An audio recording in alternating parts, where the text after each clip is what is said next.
तो hello everyone, आपका एक नए वीडियो में स्वागत करता हूं। तो इस वीडियो के अंदर हम बात करने वाले हैं आमिर खान की अपकमिंग मूवीज की। वो क्या क्या होंगी सितारे ज़मीन पर। कूली मूवी से एक फ्रेश लुक आउट हुआ है, बिल्कुल कंफर्म लुक है, दिखाऊंगा आप लोगों को। फिर यहाँ पे विधु विनोद चोपड़ा ने भाई 3 इडियट के सीक्वल के लिए हरी झंडी दे दी है। मुन्ना भाई 3 के लिए भी उन्होंने हरी झंडी दे दी। क्या कहा है वो सब बताऊंगा। ये तो हुई आमिर खान की बात। अब बात करते हैं सनी देओल साहब की। गदर 3 को लेके एक बहुत ही दमदार अपडेट आ रही है भाई, बहुत ही मजेदार। शाहिद कपूर की जो अपकमिंग मूवी की शूटिंग स्टार्ट होने वाली है, जिसको हम अर्जुन उस्तारा बोल रहे हैं, तृप्ति डिमरी वाली, उसकी शूटिंग तो 6 जनवरी में शुरू हो रही है। लेकिन तृप्ति डिमरी ने भी उसके बारे में कुछ पंक्तियां बोली हैं जो कि भाई काफ़ी मज़ेदार हैं। उसके बारे में भी बात करेंगे। स्काई फोर्स, अक्षय कुमार की जो अपकमिंग मूवी आ रही है, अभी उसका ट्रेलर बहुत जल्द आप लोगों को देखने को मिला। उसके अंदर की न्यूज़ आप लोगों को बताता हूँ क्यों पोस्टपोन हुई थी, ये भी बताता हूँ। प्लस यहाँ पे एक अपडेट और है भाई, वॉर 2 को लेके एक से बढ़कर एक अपडेट्स आ ही रही हैं ऋतिक रोशन की। एंड क्रिश 4 को लेके भी एक अपडेट आ रही है। तो वीडियो को लाइक कर दें, चैनल को सब्सक्राइब कर दें। आप लोगों को ऐसी ही अपडेटेड न्यूज़ मिलती रहती है और मैं देता ही रहता हूँ जैसा मुझे मौका मिलता है। सबसे पहले शुरू करते हैं, बहुत ज़्यादा लंबी वीडियो नहीं रखूँगा आमिर खान से। आमिर खान का जो लुक आउट हुआ है, सबसे पहले ये देख लो, देख लिया। अब यहाँ पे ये जो लुक है ना, ये कूली मूवी के सेट से लुक निकला है। किसी ने सेल्फी ली होगी, कोई मिलने आया होगा तो यहाँ पे सेल्फी ले किसी ने अपलोड कर दिया। तो ये जो सेम लुक यही भाई होने वाला मूवी के अंदर, इसी तरीके का। आप देखेंगे इनके हेयर वेयर कैसे हल्के हल्के से गोल्डन हो रहे हैं। तो लोकेश कनगराज ने बिल्कुल साउथ वाले एंगल में ही रख के आमिर खान का ये लुक सेट किया है। सितारे ज़मीन पर की फरवरी में स्क्रीनिंग हो रही है, वो मैंने आप लोगों को ऑलरेडी बता ही दिया था। अब यहाँ पे बात करते हैं विधु विनोद चोपड़ा ने 3 इडियट के सीक्वल के बारे में क्या कहा है। 3 इडियट के सीक्वल के बारे में कहा है कि इस बार 3 इडियट नहीं 2 इडियट्स होंगे। अब 2 इडियट्स में आमिर खान होंगे या नहीं होंगे उसके बारे में अभी कुछ भी नहीं कहा। मुन्ना भाई 3 को लेकर भी कहा गया कि भाई मैं 2 इडियट्स एंड मुन्ना भाई 3 इन दोनों की ही स्क्रिप्ट लिख रहा हूँ। बहुत ही जल्दी स्क्रिप्ट खत्म होगी, मैं बहुत ही जल्दी इस पर काम शुरू करूँगा। अब देखते हैं भाई आमिर खान कौन सी मूवी के अंदर होते हैं या नहीं होते हैं। तीसरी बात यह है कि ये लोग यानी कि विधु विनोद चोपड़ा एक बच्चों के लिए भी एक मूवी बना रहे हैं, प्लस एक हॉरर कॉमेडी भी बन रहा है। अब देखने वाली बात ये होगी कि भाई जो अपना 3 इडियट्स का जो सीक्वल बन रहा है उसमें राजकुमार हिरानी होते हैं या मुन्ना भाई 3 में राजकुमार हिरानी के साथ में ये लोग काम कर रहे हैं या नहीं कर रहे हैं, उसके बारे में अभी कोई अपडेट नहीं है। गदर 3 पे चलते हैं। गदर 3 को लेके यहाँ पे अनिल शर्मा ने खुद अनाउंसमेंट दी है। हालांकि जिस दिन ट्रेलर वनवास मूवी का लॉन्च हो रहा था वहाँ पे सनी पाजी मौजूद थे, तो वहाँ पे बहुत सी बातें हुई, बहुत सा यहाँ पे मजाक मस्ती हुई। तो एक मजाक में नाना पाटेकर साहब ने बोला अनिल शर्मा साहब से कि मैं सनी देओल साहब के साथ में काम करना चाहता हूँ। तो एकदम से सनी बाजी ने बोला कि हाँ जी वाई नॉट, क्यों नहीं। तो फिर यहाँ पे अनिल शर्मा बोलते हैं कि मैं बहुत ही जल्द आप लोगों के जो है लिए एक जो है स्क्रिप्ट लिखता हूँ और बहुत ही जल्द हम जो है एक साथ काम करेंगे। तो इसका मतलब क्या है, कौन सी मूवी होने वाली है, अपने 2 या गदर 3? देखो मैं यहाँ पे श्योर हूँ कि अब मुझे लग रहा है कि अनिल शर्मा सीधा अब गदर 3 पे ही काम करेंगे, क्योंकि गदर 3 को बताया जा रहा है कि 2026 में उसकी रिलीज डेट हो सकती है और अनिल शर्मा उसकी स्क्रिप्ट पे भी काम कर रहे हैं। तो मे भी यहाँ पे चांसेस है कि नाना पाटेकर गदर 3 के विलन हो सकते हैं। भाई यहाँ पे कुछ भी हो सकता है, क्योंकि जब अनिल शर्मा ने बोल दिया है तो 100% यहाँ पे गदर 3 में नाना पाटेकर साहब को कोई छोटा मोटा रोल तो मिलने वाला है नहीं। नीचे कमेंट में ज़रूर बताओ कौन कौन चाहता है कि नाना पाटेकर गदर 3 में विलन बने। स्काई फोर्स की बात करते हैं। स्काई फोर्स को डायरेक्ट कर रहे हैं अभिषेक कपूर। मूवी को प्रोड्यूस किया है भाई दिनेश विजन साहब ने।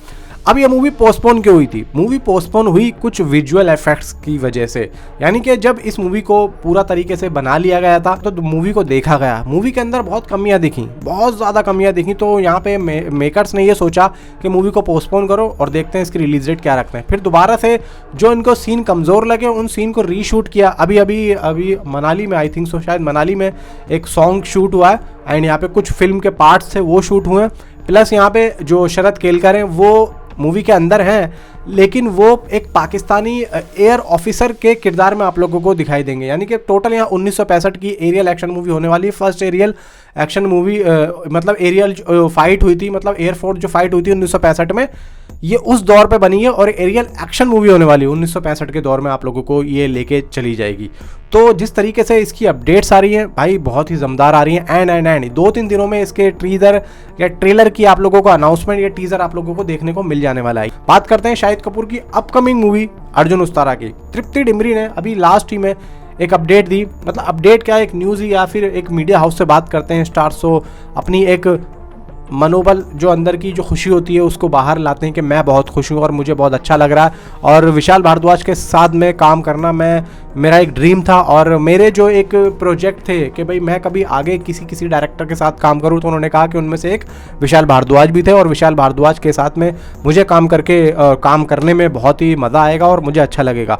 और उन्होंने ये भी कहा कि शाहिद कपूर एक तरीके से बहुत ही अच्छे एक्टर हैं और उनके पास एक अपने अलग ही जो है कैरेक्टर के प्रोजेक्ट हैं, यानी कि मतलब वो जिस भी कैरेक्टर को करते हैं वो अलग तरीके से करते हैं, और उनके पास अब एक ही कैरेक्टर के कई प्रोजेक्ट होते हैं, और जिस तरीके से वो लेके आते हैं, पहले वो कोशिश करते हैं कि मैं इस तरीके से इस कैरेक्टर को करूं, लेकिन वो नहीं हो पाता है, तो फिर दोबारा से वो उसी कैरेक्टर को दूसरे लेवल पे लेके जाते हैं। तो ये उन्होंने बोला कि शाहिद कपूर इस तरीके से काम करते हैं। अब भाई देखो, इतनी अंदर की बात अगर तृप्ति डिमरी बोल रही है, तो यहाँ पे मैं कहता हूँ कि भाई शाहिद कपूर को मैं कहता हूँ कि बहुत ही अच्छे एक्टर हैं और बहुत ही जो है स्ट्रेटफुल एक्टर है, मतलब जो भी होता है फटाक से वो करते हैं।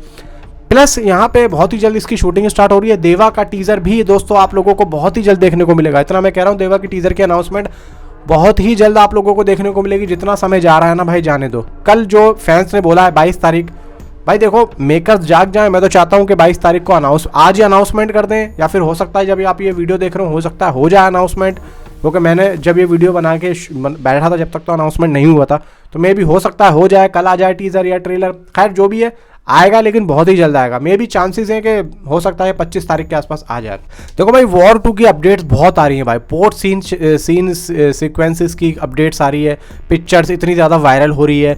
एंड यहाँ पे जो है वॉर 2 को लेके एक अपडेट और आ रही है कि 1 जनवरी को इसकी ऑफिशियली अनाउंसमेंट होगी, एक पोस्टर आएगा। अब पता नहीं भाई देखो इस बारे में कितना सच है, क्योंकि जो रूमर्स तो चलते ही जा रहे हैं इसके, और भाई ट्रेंडिंग में बहुत ही तगड़ा चल रहा है। मतलब no officially poster, no officially announcement, कोई कुछ नहीं भाई, रोज़ाना ट्रेंडिंग में जा रही है मूवी, रोज़ाना हर दूसरे दिन में ट्रेंडिंग में जाती है। तो ये है भाई 2025 की भाई मच अवेटेड मूवीज़ में से एक मूवी भाई वॉर 2 होने वाली है, और टॉप 5 में ये मूवी जाने वाली है, टॉप 5 में। एंड यहाँ पे बात करते हैं क्रिश की। देखो भाई, क्रिश को लेके मैं आप लोगों के सामने अनगिनत अपडेट देता हुआ आ ही रहा हूँ, और कोई देता नहीं है, मैं देता ही रहता हूँ। लेकिन यहाँ पे क्रिश 4 को लेके जिस तरीके से यहाँ पे प्रोडक्शन हाउसेस के कहना है कि भाई मार्फलिक्स का कहना है मैं इस मूवी को प्रोड्यूस कर रहा हूँ, राकेश रोशन कह रहा है मैं भी इस मूवी को प्रोड्यूस कर रहा हूँ, यानी कि अब राकेश रोशन और ऋतिक रोशन दोनों तो एक ही हैं। अब मैं ऋतिक रोशन और सिद्धार्थ आनंद को बोलूँगा, ये दोनों मिलकर प्रोड्यूस कर रहे हैं इस मूवी को। लेकिन इस मूवी को डायरेक्शन कौन देगा? देखो मैं आप लोगों से पहले भी कह चुका हूँ और आज भी कह रहा हूँ और मैं कल भी कहूँगा, इस मूवी के लिए वन ऑफ द बेस्ट मेरे जो पसंदीदा डायरेक्टर होने चाहिए भाई साहब सिद्धार्थ आनंद, क्योंकि वो ही एक ऐसा बंदा है जो इस मूवी को हक दे सकता है। हकदार वही है इस मूवी का इस टाइम पे, क्योंकि उनको आज के टाइम का VFX और CGI के बारे में इतनी नॉलेज है बॉलीवुड में और किसी को नहीं है। मैं सही बता रहा हूँ आप लोगों को, वही एक कमर्शियल डायरेक्टर है, या फिर आप भाई सीधा दे दो राजामौली साहब को। इन दोनों के अलावा और इस मूवी को मैं नहीं चाहता कोई और डायरेक्ट करे। तो मैं तो चाहूँगा कि सिद्धार्थ आनंद के हाथ में ये मूवी जाए, और खुद हाथ में क्या जाए यार, प्रोड्यूस कर रहे हैं तो मैं तो कहता हूँ कि जाओ फिर करो डायरेक्ट। और एक समझ है भाई, सबसे पहली बात तो ये है पैसा वेस्ट ना हो, और आज के दौर के हिसाब से जो आजकल VFX मार्केट में आ रहा है, तो मैं तो चाहता हूँ कि इसमें वो VFX आए जो आने वाले 20 सालों में भी, मतलब आने वाले 20 सालों तक ये लोग वहाँ पहुँचें। जैसे कि 2011 या 12 में भाई क्रिश आई, तो वो VFX आज हो रहा है जो उसमें आ चुका था। मैं वही चीज़ कह रहा हूँ। 2007 में क्रिश आई थी, क्रिश का सेकंड पार्ट, वो भी कितना तगड़ा था। अब आप ये देख लो कि इसमें वो होना चाहिए जो आने वाले 20 साल के बाद में और प्रोडक्शन हाउस अपने उस मूवी के अंदर जो है VFX लाएं इसको देख के। तो ये काम सिर्फ सिद्धार्थ आनंद ही कर सकते हैं और किसी के बस की बात नहीं है। तो दोस्तों ये अभी तक की अपडेट्स ही नीचे कमेंट में आप हमें ज़रूर दें। तो मिलता हूँ आपसे अगले किसी वीडियो में। Thanks for watching.